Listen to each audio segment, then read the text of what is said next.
Oh, the famous San Francisco cable cars. But how do these cable cars work? They do not have a motor or an engine. They are pulled along the streets of San Francisco by cables, which are pulled by large wheels. These large cable wheels are powered by engines in the powerhouse inside the cable museum. This cable museum is actually free, and we found it absolutely fascinating and learned so much of the history, which I will talk about a little later. Each cable's wheel has a sign above it so you can see which cables are currently pulling cars around the streets.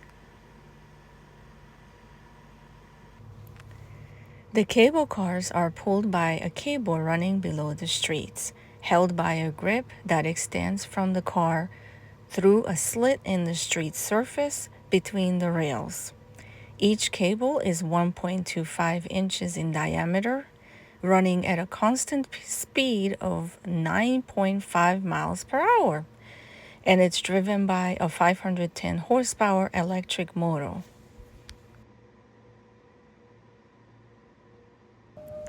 Here we are at the Power Street line turntables.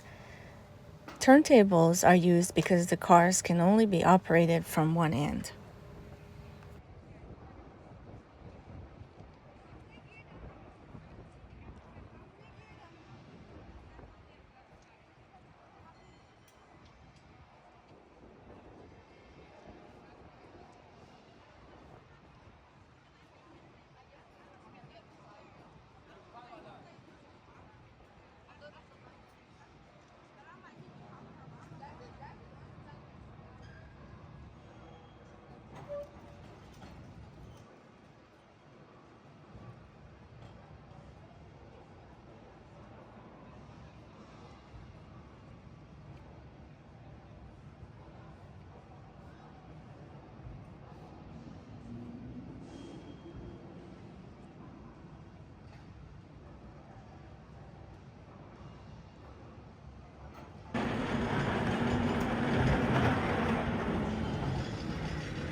Now let's ride the San Francisco cable car.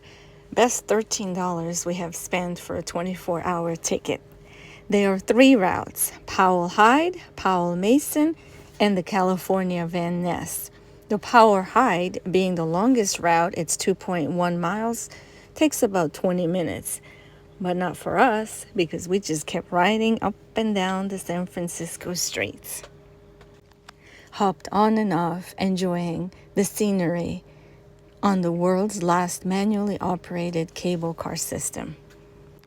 They are specially designed to navigate the city's steep hills, some of which have gradients as steep as 21%. Their ability to climb these hills is one of the reasons they are still in operation. But when and why did it all start? The cable car was born in San Francisco in 1873, thanks to the inventive mind of Andrew Hallidie. Inspired by the struggle of horses on wet cobblestones, Hallidie devised a steam engine-powered cable-driven rail system. This invention laid the groundwork for the cable car system. And the first cable car line, the Clay Street, opened in September of 1873. It was an immediate success, kickstarting the cable car revolution. Cable car technology was revolutionary for its time, and I'm still learning how the cable cars move by gripping an underground cable powered by an engine in the central powerhouse. The cable is actually constantly in motion. The grip clamps down on the cable when it needs to slow or stop, and releases as it continues to move. There is also a grip man on board the cable car who's responsible for operating the grip between stops and riding the bell to let passengers know upcoming stops. There is also a conductor or attendant who collects rider fare and acts as a second set of eyes for the grip man. Here we are again at the end of the line where the cable cars line up to be turned around. These are completely mechanical, relying on ball bearings and rollers to move. The cables under the street reverse separately away from the turntable, wrapping around a large wheel in an underground bunker called sheave pit.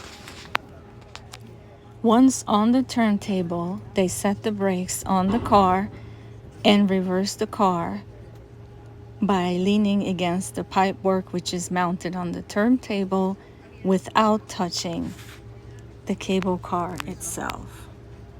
Pretty remarkable. I just loved watching over and over how they maneuver this 8-ton cable car.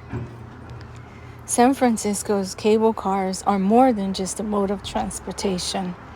They are a symbol of the city's history, resilience, and charm.